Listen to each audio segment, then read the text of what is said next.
Hey guys, thanks for coming back to my channel. For those of you who are new, my name is Jess. I'm the owner and operator of Skeleton Crew Creations.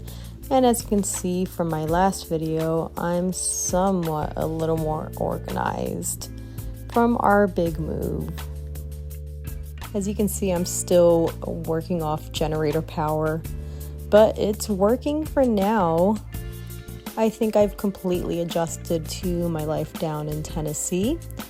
And I'm making some moves for my little micro business. Right now I'm setting up for my very first shelf display in a small marketplace shop in the town over from mine. I'm pretty excited, yet I'm a little nervous because, as we all know, I have a true crime based business and I'm not sure what my audience is going to think about it in this little marketplace.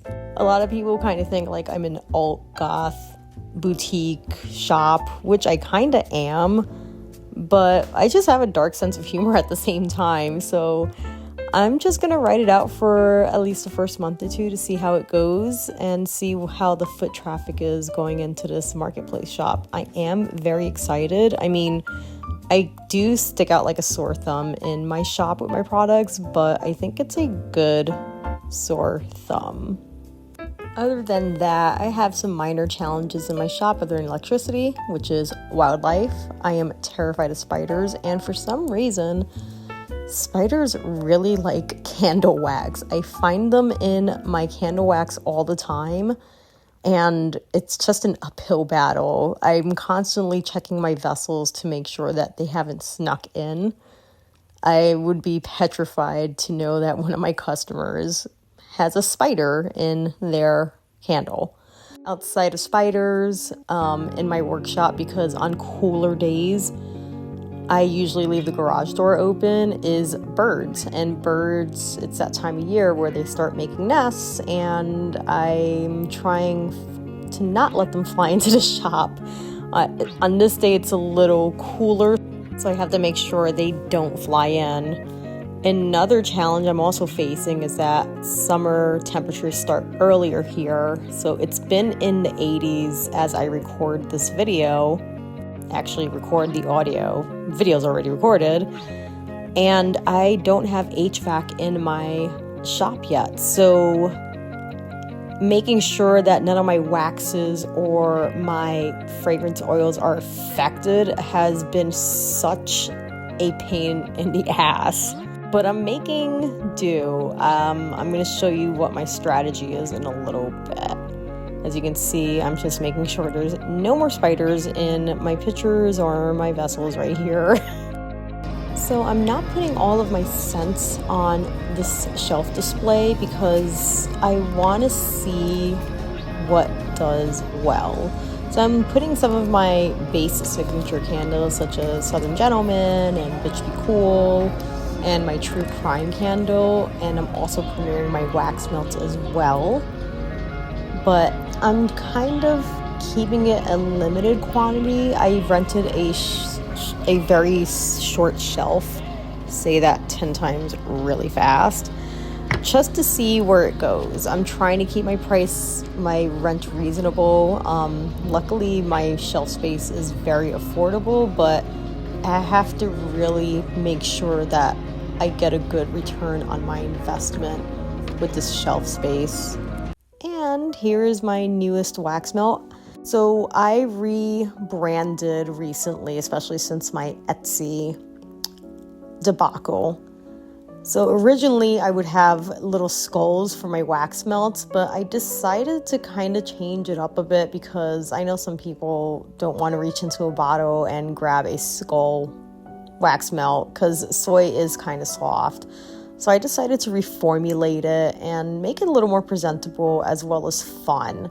So I'm calling it Skull Bits. For those of you who are in a forensic-based career, you will know why I call it Skull Bits if you look at the color, especially if you saw the previous clip. But it's basically wax melts with the same scents as my skull candles, because I know a lot of people can't buy candles or burn candles in like their dorms, or if they have roommates, they really can't burn a candle due to insurance purposes or just rules and regulations. So I decided to expand my wax melt collection, and I'm keeping it at just the scents that are premiered for my skull candles, and that's including not just the baseline scents but also the spring scents. If you have been watching me on Instagram, I did come out with a spring collection candle, and it's only available in certain scents. So just to keep it kind of diverse and giving everybody a chance to have access to it, because I know with this economy, it's been pretty tough for people to go shopping.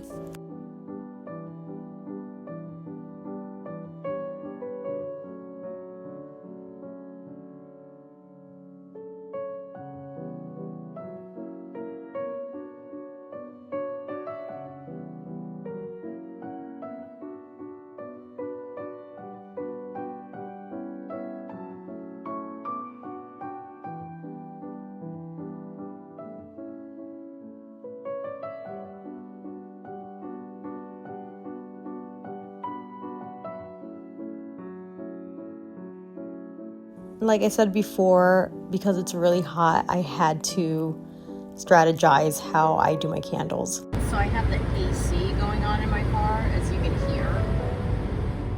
So I have the AC going on in my car just to cool it off.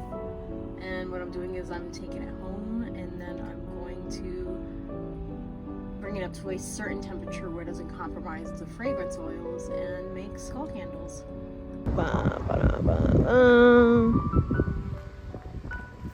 So unfortunately, I didn't get any footage of making the skull candles in my rental apartment right now. So I'm going to be living next to my shop. It's a long story. I don't have a house yet. But anywho, I am very nervous about selling in a physical location. But I'm really starting to re-strategize my business model right now, because I want my brand to succeed. And sometimes that means getting out of my comfort zone, which is leaving the internet and putting it in a physical location. And I plan on also doing markets in my small town. Luckily, we have a lot of events like that here. And I am looking at other boutique stores to reach out to. But let's see how it goes for the first month. I am excited and nervous, and let's see how it goes. Thanks for watching, and be sure to like and subscribe and turn on your notifications, and I'll see you in about a month to see how the first month goes. Bye!